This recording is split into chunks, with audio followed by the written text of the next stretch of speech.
Hello guys, and welcome to part 5 of the E46 M3 body project for Jamie FYD. It is coming along very nicely now, and I'm excited to actually start completing some parts of this job. So we're going to jump straight back into the action from where I cut off on the last video. If you haven't watched the last video, make sure you go and watch them so you sort of catch up. Yeah, there's nothing too crazy interesting, but if you are interested in the progress being made, make sure you go check out my other videos.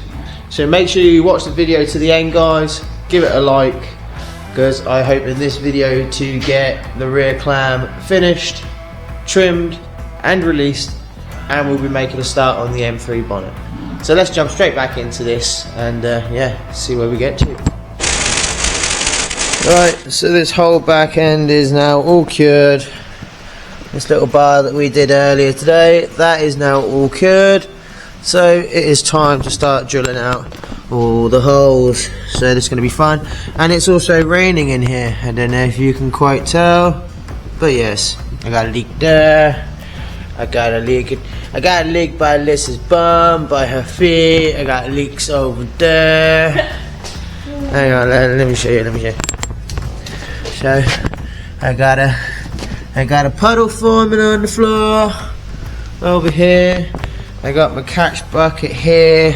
I got a pair of M3 over fenders and a pair of vented over fenders that I've made today, because I still have to get orders done while I'm doing these projects. So yeah, I'm going to get all of these holes drilled. So yeah, let's hope the cheap little Parkside can do it.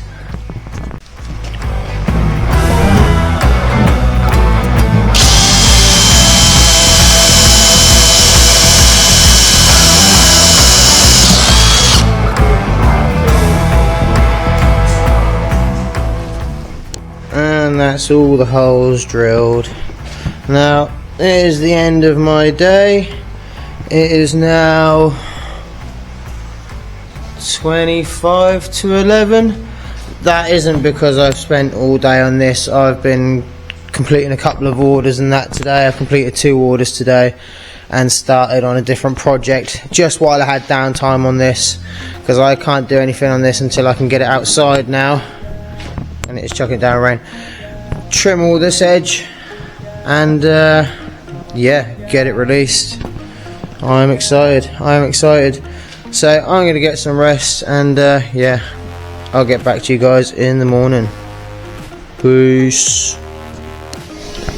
Right, so it is now the following morning. I've pulled the car outside, trying to get geared up and get dusty and get all this trimmed up so I can then get it released, and then fit the boot lid and the bumper back to the car so it doesn't look like an absolute mess.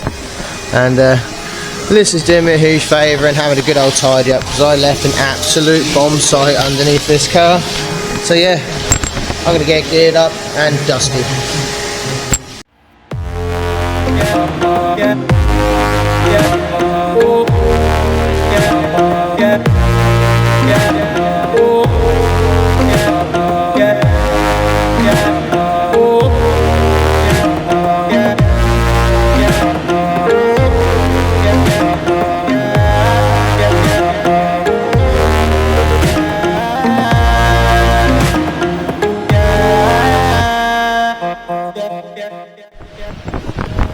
Right, so I got as much trimming as I could get done before I started getting rained off. The camera isn't in its protective case, and I didn't want the electrics outside anyway. So I got as much trimming as I need to get done in order for me to release the moulds, and then I'll just have to do some more trimming and fettling of the edges. But what I've now done is I've had a bit of a move around in the workshop. I've pulled this table out from the corner. It is now time to remove the bonnet from Gafferman's car, which is over in there. And yeah, we'll bring the bonnet in and we'll see what work that needs doing to it before I can start building the flange and making the mould on that. And here we have the M3 bonnet in question. Now this is being borrowed off Gafferman's car. I need to get this moulded anyway, because I'm also moulding a GTR bonnet and then blending the two together for a saloon, which is quite interesting. But anyway, we're getting the M3 bonnet moulded for Jamie's project first. Like I say, I need this as a base model for Gafferman's project anyway, so this needed to be done. So I'm looking over this, it's got crappy paint on it. There's a deep scratch here which is showing more rings than an oak tree would show at 100 years old. I dread to think how many layers of paint are on that. So yeah, we've got crappy paint. It's not going to be as simple a mould as I thought, because there's this tiny little overhang. It overhangs and dips back in there and then down. So this is going to, instead of being a 2-part mould, it's going to have to be a 4-part mould. So I'm going to have to do top, bottom, and then each side. Well, it'll be top, sides, and then mould the underside. That will be the sequence. But yeah, unfortunately I'm going to have to do this 4-part, so that gives me even less time to get everything done. So I'm going to put the camera down, I'm going to get the acetone out, see if this paint does anything reaction wise to the acetone. If not, should be good. I mean, this black paint will definitely come off in the acetone. I know this is cheap rattle can paint anyway. But yeah, we'll see how well this silver paint holds up. I don't know if you can see that, but I mean, it's not smooth paint. It is not smooth paint at all. So I am probably going to have to wet and dry this first before I do anything with it. Fingers crossed, it's the kind of paint that sands nicely. So yeah, I'll get the acetone out and I'll get back to you guys. Yeah, so I'm not having too much fun with this bonnet. I did the acetone test and very quickly it started to show on the corners that the silver paint was starting to rub through. Now, it doesn't look like this blue paint has been rubbed hard in any way. Chances are it's had like a mild wet and dry, but that's not the problem. I'll be able to mould off that still. It's got a little paint blemish here, which I'll just have to rub this out of the paintwork. Hopefully I won't go through the primer, but this bonnet is getting painted anyway once it goes back with Gafferman on his M3 Tourer. The whole car's getting painted, including the bonnet. So yeah, this is where I'm at the moment. Thankfully I'm able to sort of soak an area with my acetone rag, soak an area and then hit it with a plastic scraper and get most of it scraped up. So it's not too bad of a job, but it's still not ideal. So yeah, I'm going to keep plugging away with this and I'll get all the paint off and I'll get back to you guys once this is nice and clean. Right, I've finally got all of that horrible silver paint off. I've given the whole bonnet a rub down. Now I'm not too sure how well this paint is going to react with the moulding process with the gel coat curing on it. It didn't feel very nice underneath the sandpaper, but it is the OEM paint, so it should in theory be fine. There's something to pick off there, but yeah, I'm now going to cut some black plastic that I've got stacked up over there, cut that into strips ready for flanging. And then, like the Muppet I am, I've just realised I've got next to no glue sticks left, so I need to do what I can today and then I'll be moving back onto the mould, the rear end mould, be releasing that. Just got to keep going, keep plugging on, and I'll get glue sticks tomorrow morning or tonight, depending on what time I leave here today.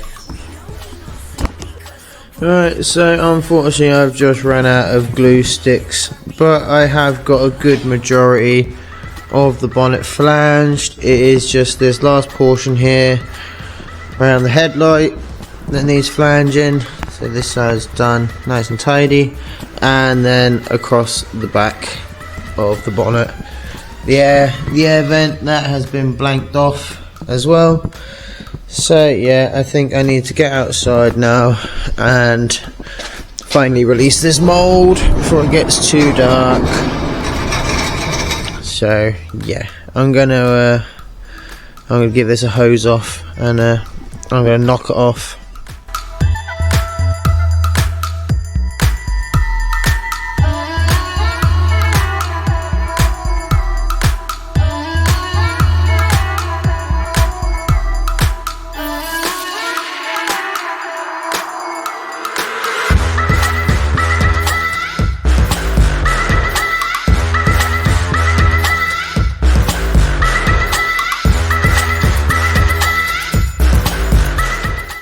Now then guys, I totally forgot to film once I'd got these released, but they came out very nicely and I will show you these later on in the video. But for now, let's get back onto the bonnet and get that finished. Right then guys, it is now Sunday, so a little bit of time has passed, but I got my fresh glue sticks, I got the flange complete. It is looking pretty tidy. I now have the job of filling all these gaps. Well, first I will tape all the joints. That's a much quicker option. Tape all the joints, and I'll be plasticating in the radius. I want a nice tight radius as well, like a really small radius, because I want to keep as much of this detail as possible. I don't want big radius and this just sort of slopes off into the flange. So yeah, and as you can see, I've had to flange upright because there is a return lip on the edge of this bonnet. That means I can't just make a mould and lift it straight off. It will just hang on each side. So yeah, I am now going to get this all plasticined and I will get back to you. I do apologise that this video and probably the last video didn't have much time lapse in it. That's purely because I'm having issues with the laptop's memory with, oh goddamn, that's bright. Laptop memory card issues, and just not being financially able to, you know, buy more storage at the moment. I keep chucking all my money into materials and trying to make this work. So I will get back to you once this is done, and we'll just keep plodding through bit by bit. Peace. Alright, so that is the flange now all gap filled. I've got a nice tight radius, taped up all the joins. I keep looking at this radius in here, and obviously this is quite because it's not 90 degrees, it's slightly tighter than 90 degrees. It's a bigger radius, and I'm feeling I'm going to have to take this down, make it even smaller. So yeah, I'm gonna take a bit more material out of there and try and get more detail back there. Right, so I've now made that a lot sharper down in there. So I'm now very happy with this. This has now received all its layers of wax. It is now ready for a gel coat. I did also make it nice and tight around the front here because I want to keep as much detail as possible, and also it reduces the amount of sanding I have to do on each part to sculpt this radius once it comes out of the mould. So yeah, I'm happy with this. It is now time to get the gel coat on, so I'll get back to you once this is nice and black. And there we go guys, that is the first layer of gel coat down on the E46 M3 bonnet mould. I'm going to turn my attention to tidying up some of the other pieces of mould from the rear end clam, and yeah, I'll get back to you once I'm back on this again. I'll get one more layer of gel coat on it, then I'll get back to you after that.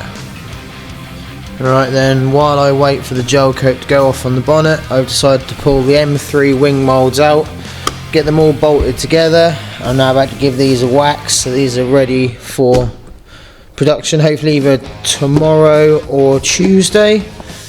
So yep, these two moulds are now, yeah, they get a quick wax and they'll be ready for gel up. And then I'm going to concentrate on these. They still need trimming around, but that doesn't stop me from doing the majority of the wet and dry work on this beforehand, because I mean it's now 6 o'clock in the evening on a Sunday and I'm not about to go outside with the grinder and piss the landlord off. So yeah, I'm gonna get the wet and dry out once I've done the waxing, and yeah, I mean they're not going to look much different, they're already a satin finish. I'll just be getting rid of all this stuff, but the whole lot will be getting a rub down, and the other pieces as well, which are hiding over here somewhere. And I've got a selection of orders that I need to sand down and get boxed up and sent out as well. So yeah, I'll get back to you soon guys. Right then, so I have got the main two panels rubbed down, ready to be trimmed, have the edges finished, and then have the whole lot waxed up. I have now got the smaller bits up on the bench. Oh hang on, where's the centerpiece? Centerpiece is also done.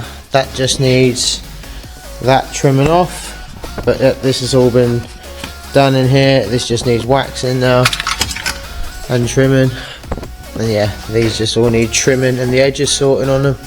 So I'm happy with that. Hopefully I'll have this mould in production by the end of tomorrow. Fingers crossed. Definitely by the start of Tuesday I will have this prepped and ready to be making the first one, so I'm extremely excited about that. And that is going to do it for part 5, guys. We are making some really good progress now. I cannot wait to get this M3 bonnet mould started. I can't wait to get the first one made and produced, but we are running out of time very quickly. The deadline is coming up fast. So don't forget, guys, check out JD Motorsport Engineering on Facebook and Instagram. Don't forget to check out Jamie FYD on YouTube and Facebook and Instagram. And check out Grease Monkey the Garage on Instagram as well, because he does all the hard work for Jamie and he does an amazing job. And he's also got a pretty cool dyno there as well. And they recently blew up a Clio, so make sure you check that out. So yeah, hope you enjoy, guys. See you in the next one. Stay safe. Love you all. Peace.